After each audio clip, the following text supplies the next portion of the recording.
एक महिला बिल्कुल भोरे भोरे अपने सासू माँ के पास जाती है और रोते हुए कहती है कि अम्मा जी, आपके बेटे की मौत हो गई। अब उसकी सासू माँ दौड़ करके अपने बेटे के पास जब आती हैं, देखती हैं तो बेटा बिल्कुल अचेता अवस्था में पड़ा था। अब चीखने लगती हैं, चिल्लाने लगती है उसकी माँ। अब अपने बेटे को उठा करके उस महिला की सासू माँ अपने बेटे को उठा करके लोगों की मदद ले करके हॉस्पिटल जाती हैं। अब जब हॉस्पिटल जाती हैं, वहाँ डॉक्टर उसको डेड डिक्लेयर कर देते हैं, अर्थात मृत घोषित कर देते हैं। फिर इसके बाद उस लड़के का अंत्येष्टि क्रिया होता है।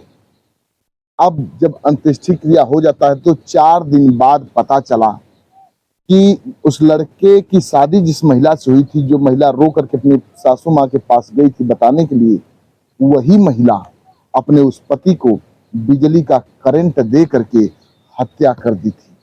आखिर वो महिला क्यों हत्या की थी, आइए इस कहानी में पूरा माजरा समझते हैं कि पूरी कहानी क्या है। नमस्कार, प्रणाम। हम अजित यादव उर्फ शेरा भाई, हमारे इस चैनल में आप सबका बहुत बहुत स्वागत है। अगर आप लोग हमारे इस चैनल को सब्सक्राइब नहीं किए हों तो आप सबसे निवेदन है, आप लोग हमारे इस चैनल को सब्सक्राइब करें, लाइक करें, कमेंट करें। ये सच्ची घटना दिल्ली के द्वारिका जिले के उत्तम नगर थाना क्षेत्र के ओम विहार के रहने वाले व्यक्ति, जिसका नाम करण देव होता है। करण देव की उम्र 36 वर्ष थी। करण देव का एक छोटा भाई है जिसका नाम कुणाल है। करण देव के माँ का नाम नीरू देव है। करण देव की एक छोटी बहन है, उसका नाम नैन्सी देव है। अब कुछ ही दिन पहले, कुछ साल पहले, जो करण देव है, इसकी शादी एक सुष्मिता देव नामक लड़की से होती है। सुष्मिता दुल्हन बनकर के करण के घर में आती है। जब करण के घर में सुष्मिता दुल्हन बनकर के आती है तो बड़े हंसी खुशी से परिवार चल रहा था। कुछ दिन व्यतीत होता है, सुष्मिता एक बच्चे को जन्म देती है। बच्चा बड़ा ही खूबसूरत निकलता है। धीरे धीरे बच्चे की उम्र 5 वर्ष हो जाती है। पूरा परिवार अब हंसी खुशी से अपना समय बिता रहा था। जो करण था, अपने बच्चे को लेकर के, पत्नी को लेकर के अपने परिवार से थोड़े हट करके एक रूम में रहता था। माँ, भाई, बहन एक अलग घर में रहते थे, लेकिन सभी लोग हंसी खुशी से मिलजुल करके रहते थे। धीरे धीरे अब समय आ जाता है जुलाई का महीना, जुलाई 2025। ये जो सुष्मिता थी, बहुत पहले अपने ही चचेरा, जो चचिया ससुर होते हैं, उन्हीं का एक लड़का था, उसका नाम था राहुल देव। राहुल देव से इश्क करने लगती है, मोहब्बत करने लगती है। दोनों का प्यार इतना परवान चढ़ता है कि दोनों एक साथ रहने के लिए कस्में खाने लगते हैं। सुष्मिता बार बार राहुल से कहती थी कि मैं तुम्हारे साथ रहना चाहती हूँ। राहुल भी कहता है कि मैं भी आपके साथ रहना चाहता हूँ, आप बड़ी खूबसूरत हैं, मैं आपके साथ पूरी जिंदगी बिताना चाहता हूँ। अब दोनों प्लानिंग करते हैं कि कहीं भाग चलें, लेकिन सुष्मिता सोचती है कहीं भागने से अच्छा है कि अपने पति की हत्या कर दूं, और जब पति की हत्या कर दूंगी तो इसके संपत्ति का वारिस बन जाऊंगी, और फिर इसके बाद जब वारिस बन जाऊंगी तो इसकी संपत्ति मुझे मिल जाएगी। फिर मैं आपसे शादी कर लूंगी और हम लोगों की संपत्ति काफी अच्छी हो जाएगी। आपके पिताजी की जो संपत्ति है उसमें तो आपको हिस्सा मिलेगा। राहुल से कहती है कि आपको हिस्सा मिलेगा, लेकिन इधर मैं संपत्ति पा जाऊंगी, संपत्ति दूनी हो जाएगी। यही सोच करके अपने उस प्रेमी राहुल से कहती है कि आप कोई बंदोबस्त करो और मैं अपने पति की हत्या कर दूं। अब जो राहुल होता है कहता है कि ठीक है, 12 जुलाई 2025 का डेट चयनित करते हैं। दोनों मिल करके राहुल उस सुष्मिता को नींद की गोली, कुछ नशे की गोलियां ला करके देता है। अब सुष्मिता आधी रात को अपने पति को किसी तरह बंधक बना करके उसको 15 गोली नींद की दे देती है, और उसमें नशे की भी कुछ गोलियां थी। पति को जब पिला देती है, पति पी लेता है, उसको कुछ जानकारी नहीं हो पाती है। थोड़ा समय जब बीतता है तब देखती है पति थोड़ा अचेतावस्था में हो रहा है। तब अपने चैट के माध्यम से उस राहुल से पूछती है, कहती है अब पति की हत्या कैसे करूं। अभी तो थोड़ा चेतावस्था में लग रहा है, अभी हाथ पैर हिला रहा है, सांसें चल रही है, अभी मरा तो नहीं है, ना ही पोटी किया है, ना ही उल्टी किया है, दवा सारी इसको पच गई है, अभी सांसें आ रही हैं। तब राहुल कहता है कि तुम एक काम करो, इसको बिजली का करंट दे दो।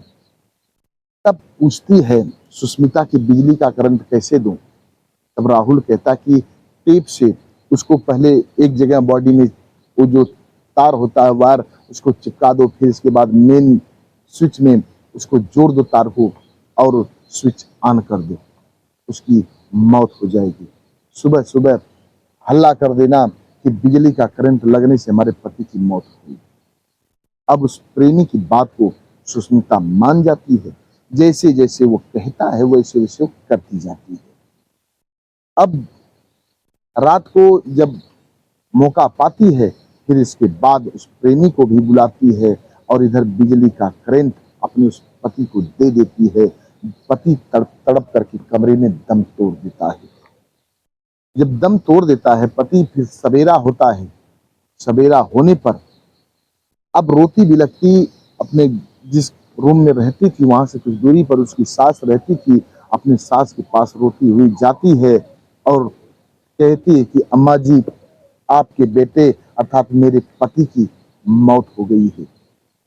अब जब इतनी बात उसकी सास सुनती है, रोते बिलखते चीखते चिल्लाते वहां आती हैं, अपने बच्चे कुणाल को भी साथ लेती हैं, जो करण देव का छोटा भाई था उसको भी साथ लेती हैं, बहन नैन्सी भी साथ आती है। वहां जब करण देव के पास पहुंचती हैं, देखती हैं चेतावस्था में करण पड़ा है। आनंद फानंद में उसको लोग उठा करके नजदीकी अस्पताल में लेकर के जाते हैं। जब नजदीकी अस्पताल में लेकर के लोग जाते हैं तो डॉक्टर उसे मृत घोषित कर देते हैं। जब डॉक्टर मृत घोषित कर देते हैं तो बिजली का करंट लगा था, इसलिए कुछ लोग पोस्टमार्टम के लिए सूचना दे देते हैं, पुलिस को भी इन्फॉर्म कर देते हैं। उत्तम नगर की पुलिस वहां आती है, शव को अपने कब्जे में लेती है, फिर पोस्टमार्टम के लिए भेजना चाहती है। लेकिन जो प्रेमी था राहुल सुष्मिता का और जो राहुल का पिता था चचिया ससुर, ये लोग पोस्टमार्टम के लिए विरोध कर रहे थे। ये लोगों का कहना था कि अगर पोस्टमार्टम बॉडी की होगी तो समझ लीजिए बॉडी का तहस नहस हो जाएगा, पोस्टमार्टम मत कराइए। क्योंकि जो राहुल देव था चचिया ससुर का लड़का, ये भी जानता था कि आखिर माजरा क्या है, खुद वही कांड करवाया था। और राहुल देव का जो पिता था अर्थात सुष्मिता का चचिया ससुर, वो भी सब कुकृत को जानता था कि आखिर उसकी मौत, करण देव की मौत कैसे हुई है।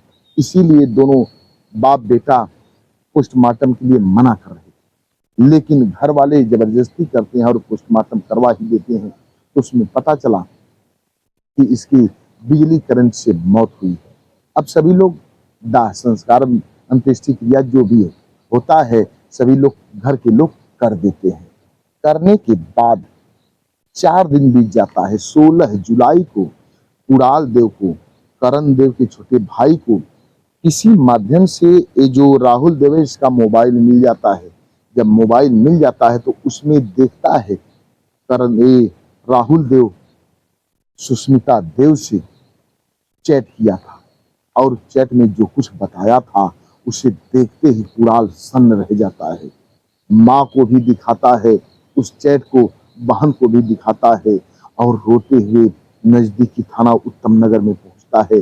दरोगा साहब को चैट दिखाता है और गमगीन हो जाता है, रोने लगता है। दरोगा साहब से बार बार निहोरा करता है कि साहब किसी तरह से मेरे भाई के कातिलों को पकड़ा जाए और इनको उचित कार्रवाई करके सजा दिलाया जाए। दरोगा साहब उसकी बात को मान लेते हैं और चैट को लेते हैं।